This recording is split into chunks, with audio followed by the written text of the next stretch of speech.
ताज़ा घडामोडी पाहण्यासाठी आमच्या चॅनलला सबस्क्राईब करा, लाईक करा, शेअर करा आणि बेल आयकॉनला प्रेस करा. A7 न्यूजमध्ये आपले स्वागत. शहरात 1288 वाहन चालकावर आकारला 13 लाखांचा दंड. हिंगोली शहर वाहतूक शाखेची कारवाई. शहरात मोटर वाहन कायद्याचे उल्लंघन करणाऱ्या वाहन चालकाविरुद्ध प्रभावीपणे कारवाई केली जात आहे. मागील आठवड्यात शहर वाहतूक शाखेतर्फे 1288 वाहन चालकावर 13,19,450 रुपयांचा दंड आकारण्यात आला आहे. हिंगोली शहरामध्ये वाहतुकीला शिस्त लागावी यासाठी शहर वाहतूक शाखेतर्फे प्रयत्न केले जात असून या संदर्भात अनेक वेळा वाहन चालकांना जनजागृतीही केली जाते.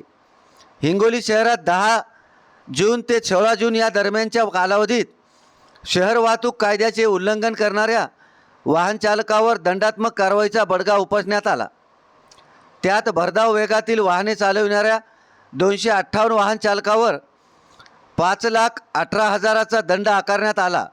तसेच ट्रिपल सीट वाहन चालविणाऱ्या वाहन चालकावर 217 केसेस करून 2,17,000चा दंड आकारण्यात आला. वाहन चालविताना मोबाईलचा वापर करणाऱ्या 40 वाहन चालकावर 40,000चा दंड व इतर विविध कलमान्वये 713 वाहन चालकावर 5,44,450 रुपयाचा दंड अशा एकूण 1,288 वाहन चालकावर 13,19,000 आकारण्यात आले आहे.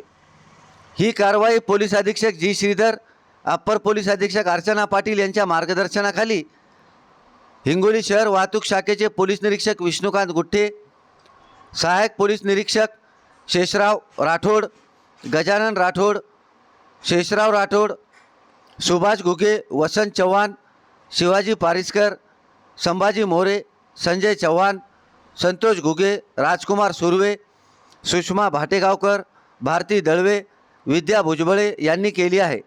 प्रत्येक दिवशी शहर पोलीस शाखेतर्फे ही कारवाई केली जाणार असून वाहतुकीला शिस्त लावण्याचा प्रयत्न होत आहे. A7 न्यूजसाठी अनिस अहमद, हिंगोली.